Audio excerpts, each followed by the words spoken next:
ഒരു ദിവസം ഞാനൊരു ഹോട്ടലിൽ ഒറ്റയ്ക്കിരുന്ന് ചായ കുടിച്ചിട്ടിരിക്കുന്ന സമയത്ത് പെട്ടെന്ന് ഒരു ചെക്കൻ എന്റെ അടുത്തേക്ക് വന്നു. എന്നിട്ട് എന്നോട് ചോദിച്ചു, വീഡിയോസ് ഒക്കെ ചെയ്യുന്ന സൈക്കോളജിസ്റ്റ് അല്ലേ? അപ്പൊ ഞാൻ പറഞ്ഞു അതെ എന്ന് പറഞ്ഞു. അപ്പൊ ആ ചെക്കൻ എന്നോട് പറഞ്ഞു, ഞാനൊരു കാര്യം ചോദിച്ചോട്ടെ, വേറൊന്നും വിചാരിക്കരുത്. ഞാൻ പറഞ്ഞു ധൈര്യമായിട്ട് പറഞ്ഞു. അപ്പൊ ഈ ചെക്കൻ എന്നോട് പറഞ്ഞത്, ചേട്ടാ ഞാനൊരു റിലേഷൻഷിപ്പിലായിരുന്നു, 1 മാസമായിട്ട് ഇപ്പൊ ബ്രേക്കപ്പ് ആയി, ഇപ്പൊ വലിയ കോണ്ടാക്ട് ഒന്നുമില്ല. ഞങ്ങൾ 3 മാസം നല്ല ക്ലോസ് ആയിരുന്നു ആൻഡ് 2 തവണ ഞങ്ങൾ ഫിസിക്കലിയും അടുത്തിട്ടുണ്ട്. പക്ഷെ പിന്നീട് പതുക്കെ അവൾ എന്നോട് ഡിസ്റ്റൻസ് കാണിക്കാൻ തുടങ്ങി. ഇപ്പൊ എന്നോട് സംസാരിക്കുന്ന പോലുമില്ല. പക്ഷെ അവൾക്ക് എന്നെ ശരിക്കും ഇഷ്ടമല്ലേ? കാരണം ഇഷ്ടമില്ലാത്തൊരു പെണ്ണ് എങ്ങനെയാണ് നമ്മളായിട്ട് ഫിസിക്കലി കണക്ട് ആവുന്നത്? അത് ഇഷ്ടമുള്ളതുകൊണ്ടല്ലേ അവർ ചെയ്തത്.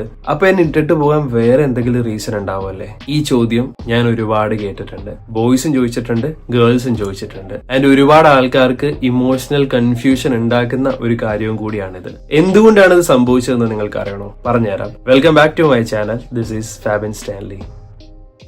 സോ ആദ്യം